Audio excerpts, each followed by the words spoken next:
If you've ever been the family punchline, hit that like button and subscribe right now. You're not going to want to miss what happened next. My name is Sarah Chin, and 3 years ago I got married without telling my parents. Not because I forgot to send an invitation. Because they'd spent 28 years making it crystal clear I didn't matter enough to include in their lives. So I returned the favor on the most important day of mine. Let me take you back to where this really started. I grew up in Westchester, New York, in a house that looked perfect from the outside. My father, Richard Chin, was a moderately successful insurance broker. My mother, Patricia, was a real estate agent who specialized in luxury condos. Together they made maybe $300,000 a year. Enough to live comfortably, enough to put on appearances, enough to spoil my older sister Madison absolutely rotten. Madison was the golden child. 3 years older than me, blonde highlights that cost $400 every 6 weeks, a closet full of designer bags, a brand new Audi for her 16th birthday. She was pretty, popular, and according to my parents, destined for greatness. She was going to marry rich, join the country club, make them proud. Me. I was the backup plan. The smart one. The one who could get scholarships so they wouldn't have to pay for college. The one who should be grateful for whatever scraps of attention came my way. When I was 14, I taught myself to code. I'd spend hours in my room, laptop balanced on my knees, learning Python, JavaScript, SQL. My parents thought I was doing homework. Madison thought I was being a loser. Nobody asked what I was actually building. At 16, I created my first app, a scheduling tool for small businesses. It wasn't revolutionary, but it worked. I sold it for $12,000 to a local startup. I didn't tell anyone. I opened a bank account my parents didn't know about and kept going. The pattern was set early. Family dinners where Madison talked about her social life for an hour while I sat silently. Christmases where she got a diamond necklace and I got a $50 Target gift card. My high school graduation where they left early because Madison had a party to attend. Sarah understands, Mom would say. She's not as social as Madison. She doesn't need all the attention. What I understood was that I was convenient when they needed something. A babysitter, a tutor for Madison's math homework, someone to blame when things went wrong. But I was invisible when it came to celebrations, support, or love. I got into MIT on a full scholarship. My parents' response? Well, at least we won't have to pay for it. They spent my graduation party talking about Madison's new boyfriend, whose father owned a chain of car dealerships. At MIT, everything changed. I met people who actually cared about ideas, innovation, building things that mattered. I met Professor Sarah Williams, who became my mentor. I met David Park, who would become my business partner. And I met James, who would become my husband. I spent my college years building not just skills but a company. David and I started TechFlow Solutions in our junior year, an AI-powered project management platform designed for creative agencies. We worked out of my dorm room, then a tiny co-working space, then a real office. We got our first major client my senior year, a boutique advertising firm in Boston that paid us $50,000 for a custom solution. Then another client. Then another. By the time I graduated, TechFlow was pulling in $400,000 in annual revenue. My parents came to my MIT graduation. They spent the entire ceremony on their phones. Madison didn't come at all. She had a spa weekend planned. At dinner afterward, Dad asked what I was going to do now. I'm running my company full-time, I said. Mom laughed. That's cute, honey. But when are you going to get a real job? You can't play with computers forever. I was 22 years old and my company was valued at $2.3 million. I said nothing. That was my strategy. Silence. I stopped trying to prove myself to them. I stopped seeking their approval. I built my empire quietly, deliberately, while they assumed I was struggling. Over the next 6 years, TechFlow exploded. We landed contracts with major creative agencies across the country. We expanded into enterprise solutions. We hired 60 employees. We opened offices in Boston, New York, and San Francisco. By the time I was 26, TechFlow was valued at $47 million. I personally held 62% equity.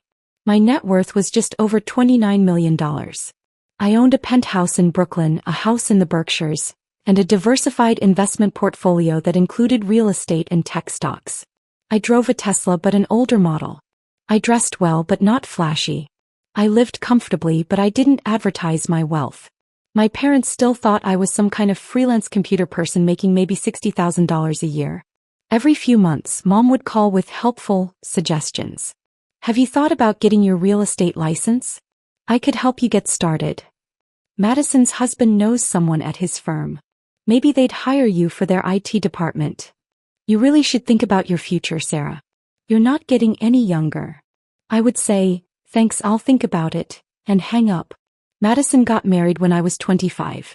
It was a $150,000 wedding that my parents paid for. 250 guests, designer dress, destination bachelorette party in Cabo. I was invited technically. I was even asked to be a bridesmaid. The catch. I had to pay for my own $800 bridesmaid dress, my own flight, my own hotel, and chip in $200 for Madison's bachelorette trip. Oh, and I wasn't allowed to bring a +1 because we're trying to keep it intimate. James and I had been dating for 2 years at that point. He'd never met my family. I'd told him everything, how they treated me, how they dismissed me, how they'd always favored Madison. He'd met my chosen family instead. Professor Williams, David and his wife, my mentor from MIT's entrepreneurship program. Are you going to the wedding? James asked. I don't know, I said. Part of me wants to see if they'll notice if I don't show up. I went. I wore the expensive dress. I smiled in the family photos. I watched my parents cry tears of joy as Madison walked down the aisle. And when it was time for the father-daughter dance, I excused myself to the bathroom and cried silently in a stall. Not because I wasn't getting married. Because even there, surrounded by family, I was alone. James found me afterward. He didn't say anything, just held my hand. 6 months later he proposed.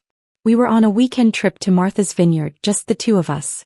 It was sunset and we were walking on the beach and he got down on one knee with a ring he'd designed himself. A simple platinum band with a blue sapphire, my favorite. Sarah Chin, he said, you're the most brilliant, strongest, most incredible person I've ever met. Will you marry me? I said yes before he even finished the question. That night I called my parents to tell them. That's nice, honey, Mom said. Listen, I'm actually on my way to help Madison pick out nursery furniture. Can I call you back? She didn't call back. Drop a comment and let me know where you're watching from tonight. James and I started planning our wedding. We weren't interested in something small and quiet. We wanted to celebrate with everyone who'd actually supported us. We wanted it to be spectacular. We booked the plaza for August 2022. We hired the best planners in New York. We created a guest list of 280 people. Our friends from MIT, our business partners, our employees, our mentors, Professor Williams, David and his entire family, James's huge extended family who'd welcomed me with open arms. The budget? $8.2 million. That wasn't a typo. $8.2 million. We flew in guests from 6 countries. We hired an orchestra. We had custom Vera Wang and Tom Ford designs. We served Kobe beef and Dom Perignon. We had ice sculptures, a 12-piece band, custom installations, fireworks over Central Park. Forbes heard about it. So did TechCrunch. Tech CEO's dream wedding became a trending topic. There were photographers, interviews, a behind-the-scenes documentary team. My parents weren't there. They weren't invited. Madison wasn't there. She wasn't invited. Not a single person from my biological family received an invitation. I didn't send a save the date. I didn't mention it in our occasional phone calls. I planned an $8.2 million wedding and I didn't tell them it was happening. When Mom called 2 weeks before the wedding to ask if I'd come to Madison's baby shower, I said, I can't, I'm busy that weekend. Doing what? She asked, annoyed. Just some work stuff, I said. The wedding was perfect. I walked down the aisle to Pachelbel's Canon, played by a 20-piece string orchestra. James cried when he saw me.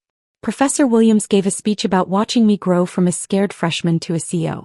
David's toast included the story of our first sale, made from my dorm room. James's grandmother, who was 93, pulled me aside during the reception. I've been to a lot of weddings, dear, she said. This is the most beautiful I've ever seen. Your family must be so proud. My real family is here, I said, looking around at the room full of people who'd believed in me, invested in me, loved me. Every single person who matters is in this room. The photos were everywhere. Social media. Forbes. TechCrunch. The New York Times wedding section. TechFlow CEO Sarah Chin marries in Plaza Extravaganza. There were pictures of the dress, the cake, the first dance, the fireworks. My parents didn't see any of it. They didn't read tech news. They weren't on social media beyond Facebook, and I'd had them on restricted mode for years. 3 years passed. James and I bought a house in Westchester, ironically only 15 minutes from my parents' place. A $4.3 million estate with 8 bedrooms, a pool, and a guest house. We just closed on a second office in Austin. TechFlow was now valued at $127 million. I'd been featured in Forbes 30 Under 30 2 years earlier, and now they wanted to do a follow-up piece. Where are they now? The reporter, Michelle Santos, was thorough. She wanted to interview me, James, our employees, our early investors. She wanted the full story of how TechFlow grew from a dorm room project to a 9-figure company. We did the interview at our house. Michelle brought a photographer. We talked for 3 hours. About the early days, the challenges, the growth, the wedding that became famous in tech circles. That wedding, Michelle said, smiling. Everyone still talks about it. The plaza, the guest list, the budget. It was like a tech fairy tale. It was perfect, I said. Everyone who mattered was there. Your family must have been overwhelmed, she said. I paused. Then I told her the truth. The whole truth. The scapegoat daughter, the golden child sister, the parents who dismissed me for 28 years. The wedding they didn't know about because they weren't invited. Michelle's eyes widened. That's an incredible story. It's my story, I said. I'm not ashamed of it anymore. The Forbes article came out on a Tuesday in October 2025. TechFlow's Sarah Chen, building an empire after being the family disappointment. It went viral immediately. The wedding photos were republished. The story of my parents missing their daughter's $8.2 million wedding because they'd never bothered to notice her success. It resonated with thousands of people who'd felt dismissed by their own families. Hit that subscribe button if you've ever had to set boundaries with toxic family, because what happened next absolutely shattered their world. My mother found out at her book club. She went every Wednesday afternoon to her friend Karen's house. 8 Women, Wine, usually a book nobody actually read. That Wednesday, Karen pulled up the Forbes article on her iPad. Patricia, I didn't know your daughter was a tech CEO. Karen said, look at this wedding. Plaza. 280 guests. According to Karen, who called me afterward to apologize, my mother's face went completely white. What are you talking about? Mom said. Karen showed her the article. The photos. Me in a custom Vera Wang gown. James and Tom Ford. The orchestra. The fireworks. The guest list that included venture capitalists, CEOs, and MIT professors. Mom grabbed the iPad. She scrolled through every photo, read every word. Her hands were shaking. This can't be real, she whispered. There are like 50 articles about it, Karen said. It was 3 years ago. How did you not know? Mom didn't answer. She grabbed her purse and left without another word. She called me from the car. I was in a meeting, so it went to voicemail. Sarah, call me back immediately. I just saw some article about you getting married. This has to be some kind of mistake. Call me. Then Dad called. Sarah, your mother is very upset. There's an article saying you got married 3 years ago and didn't tell us? That can't be true. Call us back. Then Madison called. What the fuck, Sarah? Mom is losing her mind. Did you actually get married and not invite us? I didn't call any of them back that day. Or the next day. I let them sit with it. On Friday they showed up at TechFlow's New York office. Our receptionist, Maya, called up to me. Sarah, there are 3 people here claiming to be your family. A Richard and Patricia Chen and a Madison Warren. Tell them I'm in meetings all day, I said. They're saying they're not leaving until they see you. I thought about it. Then I said, send them up. I had my assistant Tom bring them to our main conference room. Floor-to-ceiling windows overlooking Manhattan. A table that cost $50,000. Original artwork on the walls. Our company logo, the one I designed 7 years ago, etched into the glass. I made them wait 20 minutes. Not to be petty, as I actually was in a meeting. When I finished, I walked into the conference room in my Armani suit and Louboutin heels. They stared. Hello, I said calmly, taking a seat at the head of the table. I have 15 minutes. Mom found her voice first. Sarah, what is going on? We saw this article. The Forbes article, I said. Yes. It published on Tuesday. You got married? Dad said. 3 years ago? August 2022, I confirmed. Beautiful ceremony. 280 guests. The plaza. Madison's face was red. And you didn't invite your own family? I looked at her directly. I invited my family. Every single person who mattered to me was there. We're your family. Mom said, her voice rising. How could you not tell us? I opened my laptop. I'd prepared for this. I pulled up a folder and turned the screen toward them. This is a timeline, I said. Every major event in my life from age 14 to present. Let's go through it. I clicked to the first slide. Age 16, sold my first app for $12,000.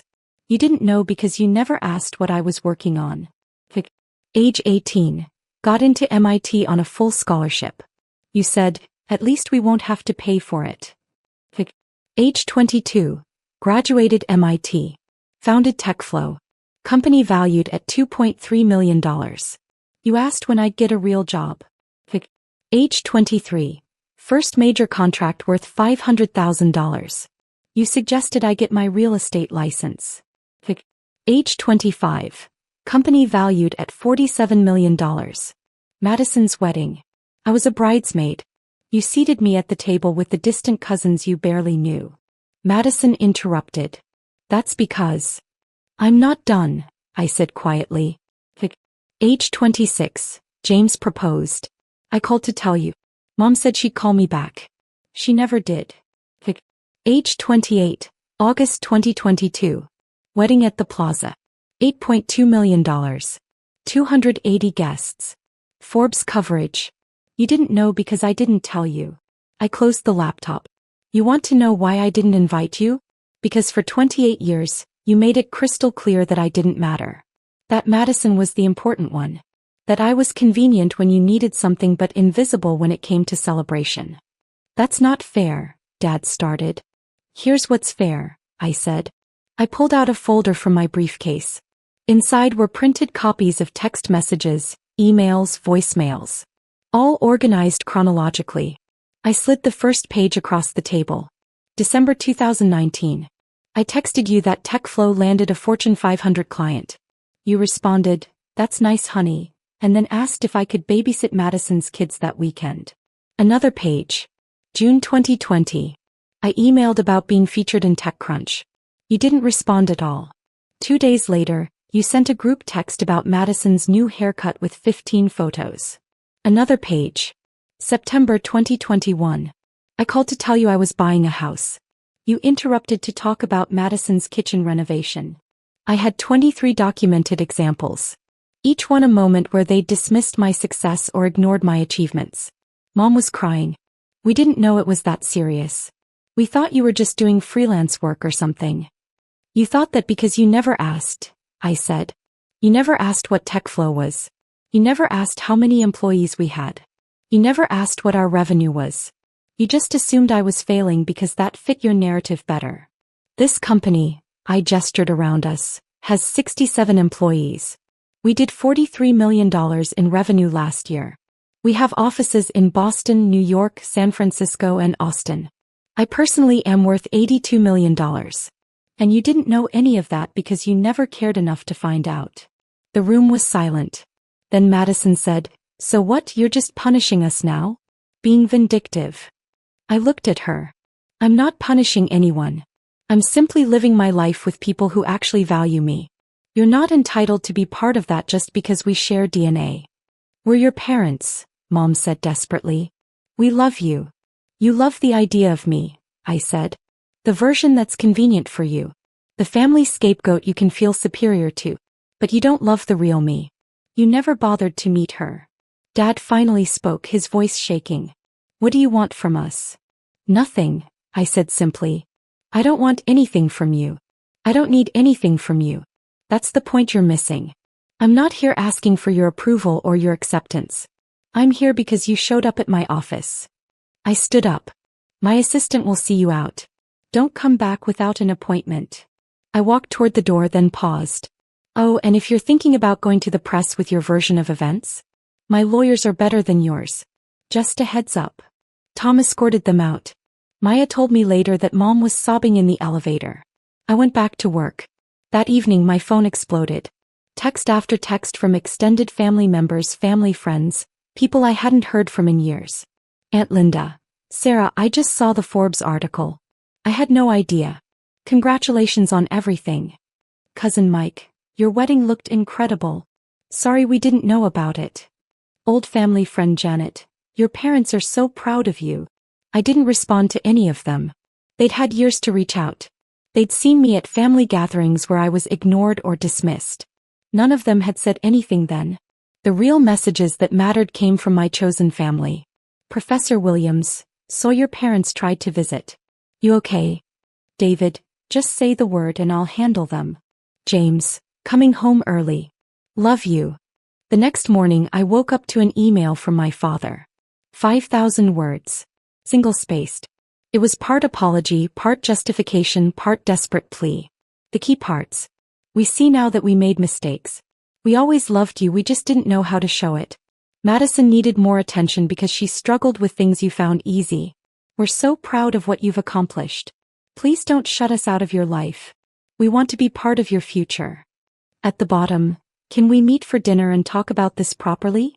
I forwarded it to my therapist, Dr. Morrison. I'd started seeing her 2 years ago, working through exactly this kind of family trauma. Her response, what do you want, Sarah? Not what they want. Not what you think you should want. What do you actually want? I sat with that question for 3 days. Here's what I realized. I didn't want revenge.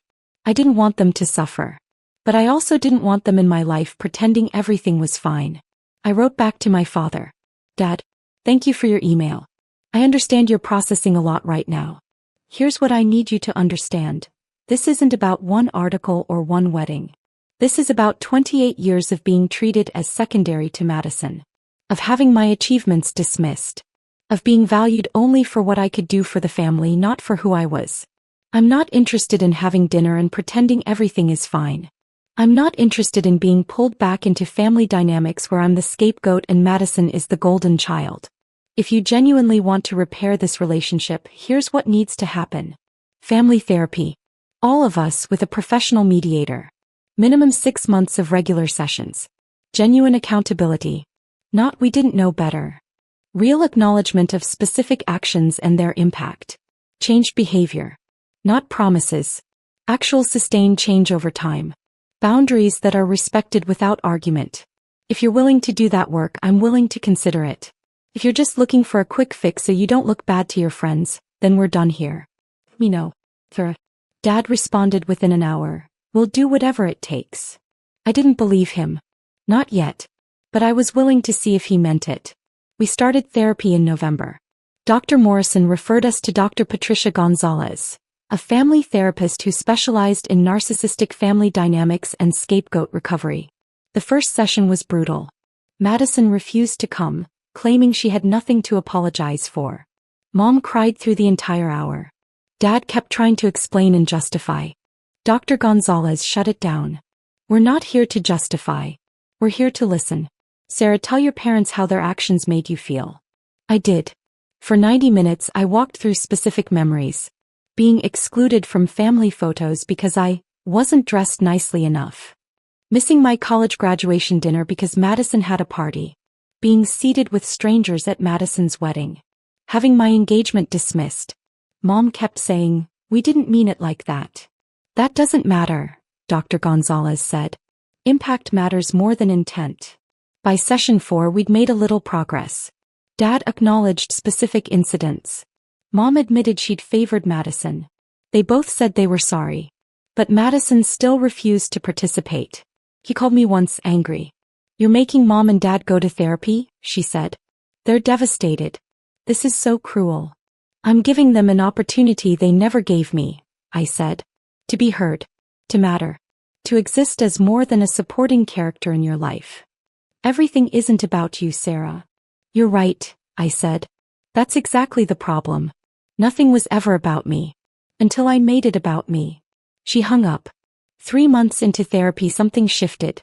Mom stopped making excuses. Dad stopped trying to justify. They started actually listening. In one session Mom said something that cracked through all the walls. I was jealous of you, she said quietly. You were so smart, so capable. You didn't need us the way Madison did. I told myself we were being practical, focusing on the kid who needed more help. But really, I was scared of you. Scared you'd leave us behind. So you pushed me away first, I said. Yes, she whispered. And I'm so sorry. It wasn't enough. Not yet. But it was real. If you've ever had to walk away to save yourself, tell me your story in the comments. What would you have done? It's been 6 months since that Forbes article came out. 6 months of therapy, boundary setting, and careful, cautious progress. My relationship with my parents is different now. We have dinner once a month. They ask about TechFlow. They ask about James. They actually listen. They met James for the first time in January. He was skeptical, protective of me. But they showed up, were respectful, asked good questions. Madison and I don't speak. She sent one email after the therapy started. I can't believe you're holding our childhood over their heads like this. You were always so dramatic. I didn't respond. Dr. Gonzalez says I don't owe her a response. Some bridges burn for good reason. But here's the thing. I'm not doing this for them. I'm doing this for me. To see if repair is possible. To try one last time to have the family I always wanted. But I'm also prepared to walk away if it doesn't work. Because I learned the most important lesson 3 years ago when I walked down that aisle at the plaza. Family isn't about blood. It's about who shows up. Who believes in you. Who celebrates your success instead of dismissing it. My real family was at that wedding. Every single person who mattered was in that room. And if my parents can't be part of my real family, the one built on respect, support, and genuine love, then they can stay in the past where they belong. I'm worth $82 million. I run a company that's changing how creative agencies work. I'm married to a man who thinks I hung the moon. I'm surrounded by people who've supported me from the beginning. I don't need my parents' validation anymore. But I'm willing to see if they can earn a place in my life. That's not weakness. That's the power of deciding what you deserve. And I deserve everything I've built.